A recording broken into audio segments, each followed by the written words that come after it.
नमस्कार दोस्तों, daily current affairs programme में आपका स्वागत है। इस प्रोग्राम में स्टार्टिंग में आपको 10 क्वेश्चन दिया जाता है। इसके अलावा अन इन्फॉर्मेशन जो भी होगा उसके बारे में बात करेंगे। तो आइए करंट अफेयर्स का पहला क्वेश्चन देखिएगा क्या है। 2026 में निर्मला सीतारमण लगातार कितने केंद्रीय बजट पेश करने वाली पहली महिला वित्त मंत्री बन गई है? तो आपको दिया है कि 7, 8, 9 और 10। तो ऑप्शन नंबर सी हो जाएगा।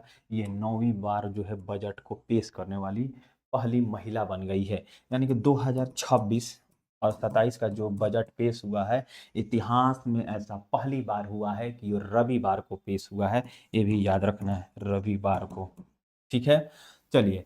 ये लगातार जो है 9वीं बार जो है बजट को पेश की है। क्या इनसे पहले भी कोई व्यक्ति जो है बजट इनसे ज़्यादा पेश किया है? तो याद रखिएगा, मोरारजी देसाई। मोरारजी देसाई जो है ये 10 बार बजट पेश किए हैं। पी चिदम्बरम अगर जब बात करें तो ये 9 बार बजट को पेश किए हैं। ठीक है। हमारे भारत के संविधान में क्या बजट शब्द का उल्लेख है? तो नहीं, हमारे भारत के संविधान में बजट शब्द का उल्लेख नहीं है। इसके जगह पर क्या है? तो वार्षिक वित्तीय विवरण। ठीक है, वार्षिक वित्तीय विवरण इसका उल्लेख किया गया है। अनुच्छेद कितना में? तो ये भी याद रखिएगा, केंद्र का जो बजट पेश होता है अनुच्छेद 112 के तहत, और राज्य के जो बजट पेश होता है तो वो होता है कितने के तहत? तो अनुच्छेद 202 के तहत ये बजट पेश होता है। ठीक है। बजट शब्द की उत्पत्ति एक फ्रेंच भाषा से हुई है, ये भी आपको याद रखना है। और हमारे स्वतंत्र भारत के आपसे पूछे कि स्वतंत्र भारत का बजट किसने पेश किया था? तो आर के सन्मुख शेट्टी, ठीक है, इनके द्वारा किया था। अब कहीं आपसे पूछते कि गणतंत्र भारत के बता दीजिए हमको, गणतंत्र भारत का, तो जॉन मथाई, इनके द्वारा पेश किया गया था। ठीक है, 1950 में। उसके बाद जो है हम लोग देखें कि भारत में सबसे पहले बजट जो है पेश किया गया था कब? तो 1860 में, यानी कि ब्रिटिश काल में। किसने किया था? तो जेम्स जेम्स विल्सन ने किया था। विल्सन किया था। ठीक है। और ये भी आपको याद रखना है कि हमारे जो भारत के प्रधानमंत्री है उनके कार्यकाल का ये 14वां बजट था। ठीक है, ये भी आपको नोट कर लेना है। जो 2026-27 का जो बजट पेश हुआ था उसकी आकार अगर जो हम बात करें कितना है, तो याद रखिएगा 53,47,315 करोड़ रुपए जो है इस बजट का आकार था। अब यह बजट जो है विभिन्न मंत्रालयों में बंट गई है, ये भी नोट कर लीजिएगा। तो आपसे पूछ दे कि रक्षा क्षेत्र में कितना गया है, तो 7.84 लाख करोड़ रुपए रक्षा क्षेत्र में गया है, ये भी आपको याद रख लेना है। दूसरे तौर पर अगर जो हम बात करें कि शिक्षा में कितना गया है, शिक्षा में जो है 1.39 लाख करोड़ गया है। कृषि में पूछ दे आपसे कि कृषि में बता दीजिए कितना गया है, तो 1.40 लाख करोड़। शिक्षा में आपको बता दिए। स्वास्थ्य में आपसे पूछे तो 1.06 लाख करोड़ जो है इसमें गया है। ठीक है। आपसे गृह विभाग में पूछे कितना गया है, गृह विभाग में तो 2.55 लाख करोड़ जो है गृह विभाग में खर्चा किया गया है। ठीक है, चलिए। तो ये जो हमारा बजट के था जो विभिन्न मंत्रालयों में गया था, लेकिन एमएसएमई में याद रखिएगा, एमएसएमई में देखा जाए तो 24,566 करोड़ रुपए जो है खर्चा किया गया एमएसएमई में, ये भी याद रखिएगा। चलिए आगे बढ़ते हैं हम लोग। दूसरे नंबर क्वेश्चन देखिएगा क्या कह रहा है कि 2026 में 68वें ग्रैमी पुरस्कार किस शहर में आयोजित किया गया है? आपके सामने जो है न्यूयॉर्क, लास वेगास या लॉस एंजेलस या शिकागो में, तो ऑप्शन नंबर क्या हो जाएगा कि बी हो जाएगा। ये भी नोट कर लीजिएगा। ठीक है। यह पुरस्कार जो है संगीत के क्षेत्र में दिया जाता है। ठीक है, संगीत के क्षेत्र में दिया जाता है, और जो है रिकॉर्डिंग रिकॉर्डिंग ठीक है, रिकॉर्डिंग एकेडमी के द्वारा दिया जाता है। इसकी स्थापना कब होता है? तो 1957 में, अमेरिका में। ठीक है भाई साहब। ठीक है। अब आपसे पूछेगा कि ये ग्रैमी अवार्ड जो है इसकी स्थापना, यानी ग्रैमी पुरस्कार की स्थापना कब होती है? तो 1959 में होती है। ठीक है। अब ये पुरस्कार में देखा जाए कि क्या ऐसा कोई पहला भारतीय है जिसको ये पुरस्कार मिला हुआ है? तो मिला हुआ है भारतीयों को भी देखा जाए तो पंडित रविशंकर, रविशंकर को मिला हुआ है। कब? तो 1968 में। पहली महिला अगर जो पूछ दे कि किस महिला को मिला है, तो तन्वी शाह को मिला हुआ है। कब? तो 2008 में। किस लिए मिला हुआ है? तो मलयालम और तमिल और हिंदी सॉन्ग के लिए इनको ये पुरस्कार दिया गया है, ये भी आपको याद रखना है। और पंडित रविशंकर जो है, इनको लगातार इन्होंने लगातार नहीं, 5 बार इन्होंने ग्रैमी अवार्ड पुरस्कार जीता है। और 2013 में इनको लाइफ टाइम अचीवमेंट से सम्मानित किया गया था पुरस्कार देकर। ठीक है, ये भी याद रखना है आपको। आपसे पूछ दे कि ए आर रहमान, ठीक है, ए आर रहमान को 2008 में यह पुरस्कार इनसे सम्मानित किया गया था। जाकिर हुसैन को जो है, इनको भी 2008 में यह पुरस्कार मिला हुआ था।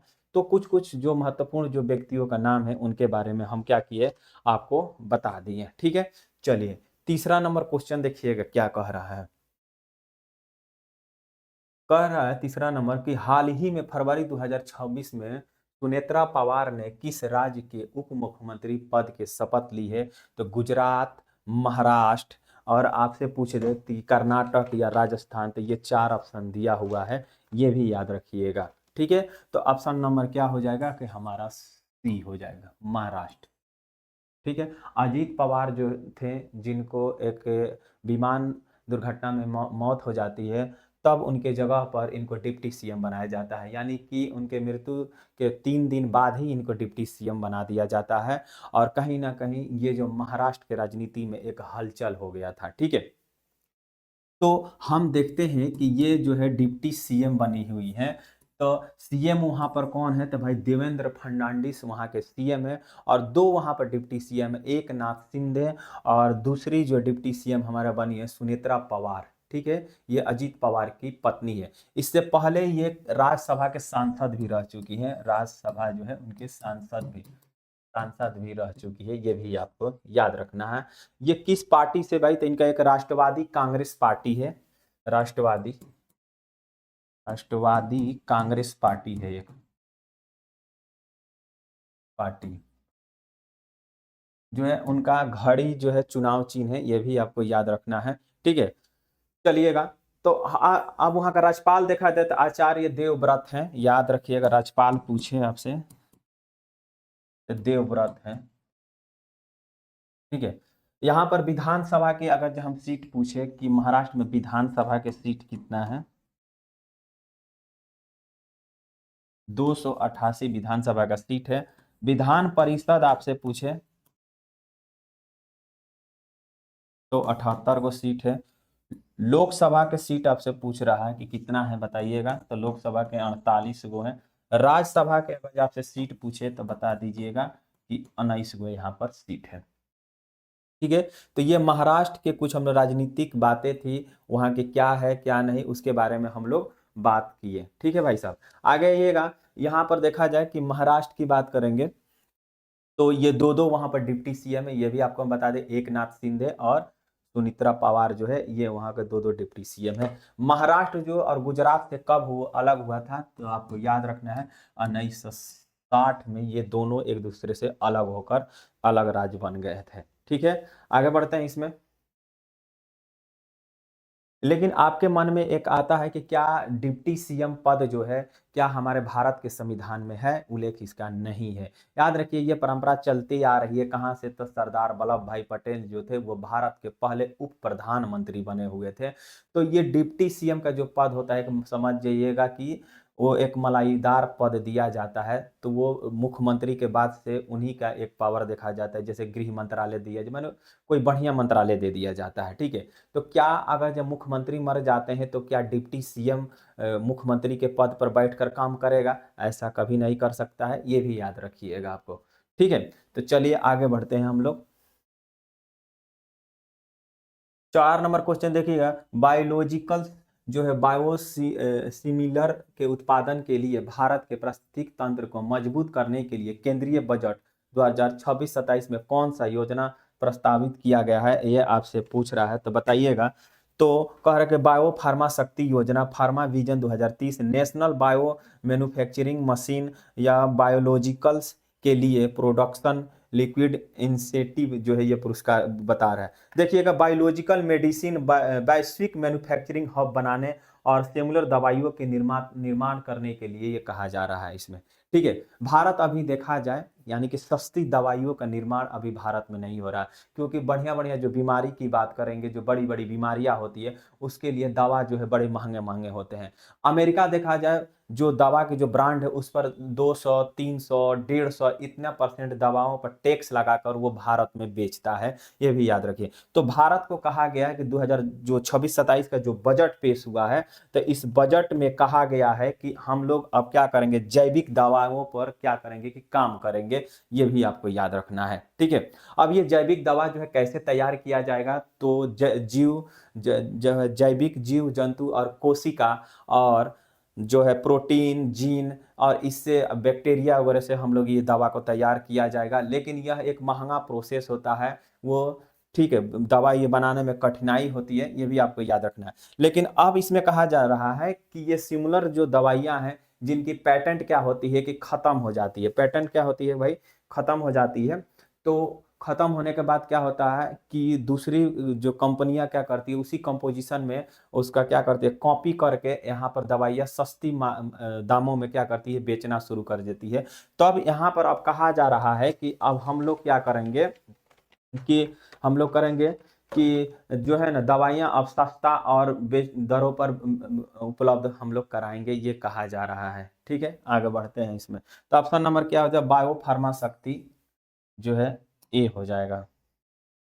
चलिए, 5 नंबर, 2026 में रक्षा मंत्री के द्वारा किस रक्षा सार्वजनिक क्षेत्र के उपक्रम को मिनी रत्न श्रेणी में श्रेणी 1 का दर्जा दिया गया है, तो याद रखिएगा यंत्र इंडिया लिमिटेड को दिया गया है, यंत्र इंडिया लिमिटेड को दिया गया। आपसे पूछेगा मिनी रत्नों की संख्या कितना है, तो 73 से लेकर 74 के बीच में दर्ज किया गया है। आपसे यहीं पर पूछे कि 9 रत्न बता दीजिए कितनी कंपनियां हैं, तो ये हो जाएगा 26। अब महारत्न पूछ दे, महारत्न, तो ये है 14 को। ठीक है, चलिए आगे बढ़ते हैं। 6ठा नंबर क्वेश्चन देखिएगा क्या कह रहा है।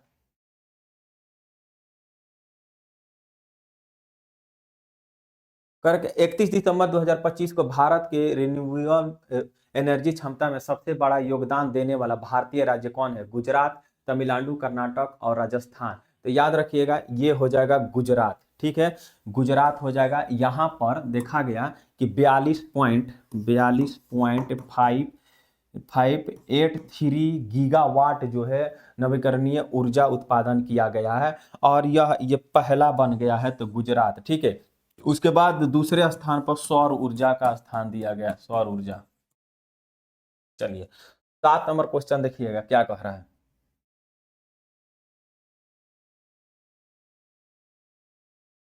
करेगा थाईलैंड मास्टर्स 2026 में महिला एकल का किताब किसने जीता है, तो मालविका बंसोडा या देविका सिहाग या ट्रासी जॉली या अदिति भट्ट। ये 4 ऑप्शन दिया है, तो इतना याद रखिएगा, ये जो है देविका सिहागा जो है इनके द्वारा ये पुरस्कार जीता गया है। कहाँ पर तो जीता गया है, तो थाईलैंड में जीता गया है, और ये एक मलेशिया के खिलाड़ी थी, उनको हराकर ने इन्होंने जीता है। इनका स्थान जो है था 63वां स्थान था, ये भी याद रखना है। चलिए,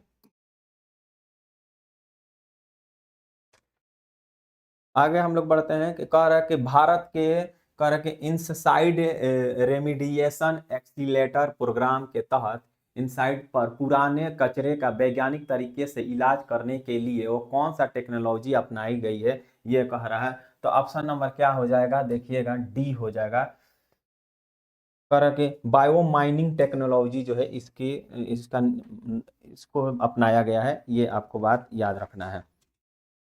चलिए, इसमें हम लोग देखें बायो जो है ये कह रहा है कि यानी कि नगर निगम और नगर पालिका में जो ठोस गीले कचड़े वगैरह जो होते हैं, कहीं पर भी उसको हम लोग क्या करते हैं कि फेंक देते हैं, जमा कर देते हैं। तो उस जमा जब होता है तो वहाँ के जल दूषित यानी कि जब मिट्टी हमारा दूषित होती है, हमारे वातावरण की गुणवत्ता क्या होती है, घटने लगती है। तो ये कहा जा रहा है कि अब हम इस प्रक्रिया के माध्यम से हम लोग क्या करेंगे, कचरा का निपटारा करेंगे। ठीक है, तो जब कचरा जब जमता है तो वहां पर आपको देखा जाता है कि आपको मीथेन गैस और ग्रीन हाउस गैस उत्पन्न होता है, तो वहाँ के वातावरण जो होता है उस वातावरण को कहीं ना कहीं वो प्रदूषित और प्रभावित करता है और बीमारियां फैलना शुरू हो जाती है और उससे बैक्टीरिया क्या होते हैं, आकर्षित होने लगते हैं।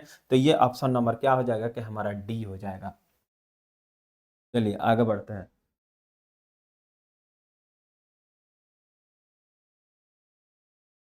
कह रहे कि किस राज्य सरकार ने भारत की पहली LNG liquefied natural gas diesel dual fuel DEMU train की शुरुआत किया है? तो याद रखें ऑप्शन नंबर क्या हो जाएगा, अहमदाबाद से साबरमती शुरू किया गया, अहमदाबाद से साबरमती, ये याद रखिएगा।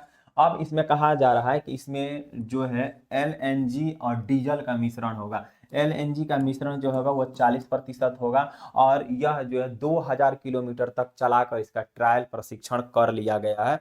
अब यह इसको छोटे बड़े स्टेशनों पर धीरे धीरे इसको चलाने के प्रयास किया जाएगा। तो गुजरात के साबरमती याद रखिएगा। अगला क्वेश्चन 10 नंबर देखिएगा क्या कह रहा है। कह रहा है कि छठे राष्ट्रीय फसल पोषण शिखर सम्मेलन और टू बी एक्सपो 2026 का विषय क्या था? तो याद रखिएगा क्या है, तो कन्वर्ज कोलोबोरेटर और को क्रिएट, ये ऑप्शन नंबर हमारा क्या हो जाएगा, बी हो जाएगा। ये कहाँ पर ये बैठक किया गया है ये भी आपको याद रखना है। तो बैठक जो है वो मुंबई में किया गया है, मुंबई में बैठक किया गया है। कहाँ पर किया गया है? तो national stock exchange Bandra Kurla complex में इसका बैठक किया गया। इसमें कहा गया है कि नीति निर्माता और वैश्विक विशेषज्ञ जो है इसमें बैठक लिए हैं और बैठक लेने के बाद इन लोगों ने चर्चा किया हुआ है। किस पर चर्चा किया है? तो उर्वरक पर, पोषक तत्वों पर, इम्यूनिटी पर, ये तीनों चारों चीज पर ये इन्होंने लोग फैसला किया कि उसको कैसे आगे बढ़ाया जाए और हमारे मिट्टी जो दूषित हो रही है उसको कैसे रोका जाए और फसलों पर खास करके इन लोगों के द्वारा ध्यान दिया गया है। ठीक है, तो चलिए एक करंट अफेयर्स 10 को हो गया हमारा। आगे हम लोग बढ़ते हैं, इसमें टॉपिक ऑफ डे में देखते हैं क्या कह रहा है। कह रहा है कि 2026 में,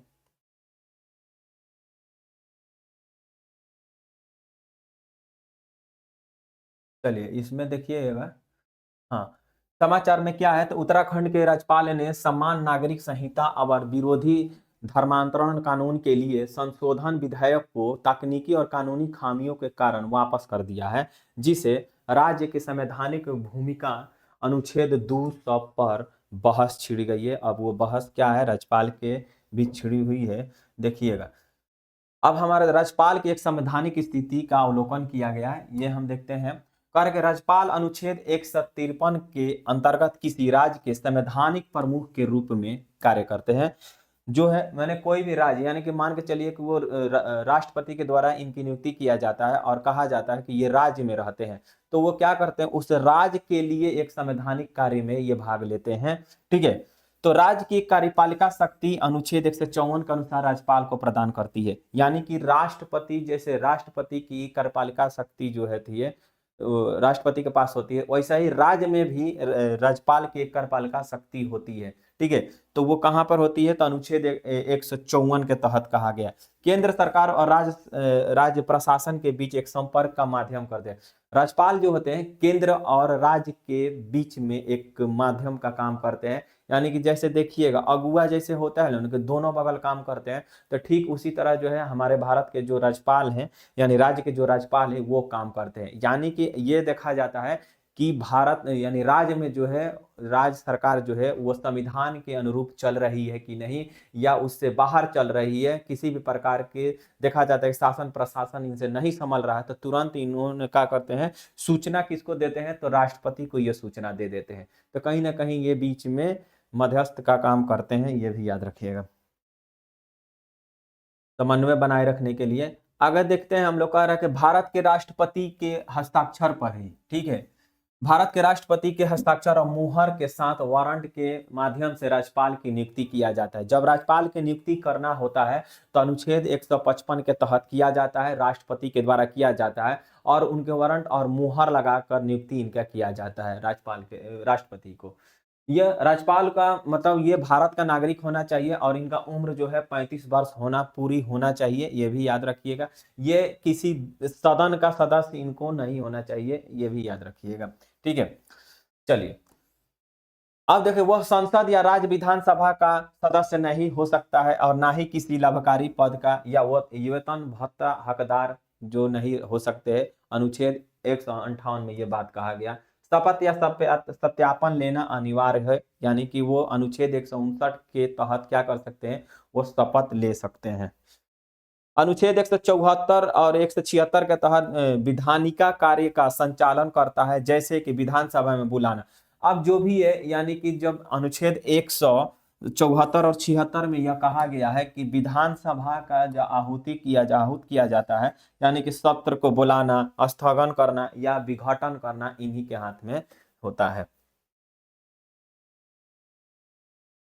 संसद में भाषण और संदेश भेजना और कानूनी बनाने के ये प्रक्रिया को प्रभावित करते हैं। ठीक है, यानी कि मतलब कोई भी कानून या प्रक्रिया होती है तो उस पर ये सहमति दे सकते हैं और ना भी दे सकते हैं, या वापस लौटा भी सकते हैं राष्ट्रपति के लिए, या सुरक्षित रख भी सकते हैं।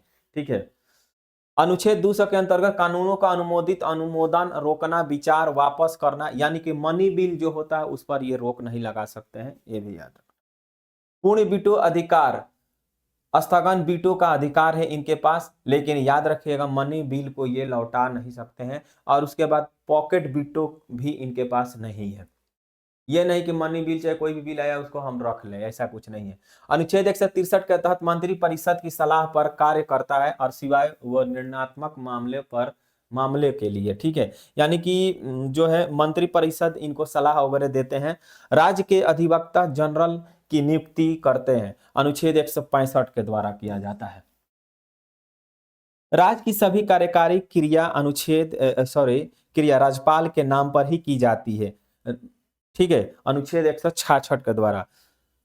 अनुच्छेद 202 के द्वारा वार्षिक वित्तीय विवरण, राज्य में जो बजट पेश किया जाता है यानी कि विधानसभा में प्रस्तुत किया जाता है, अनुच्छेद 200 के 2 के तहत किया जाता है।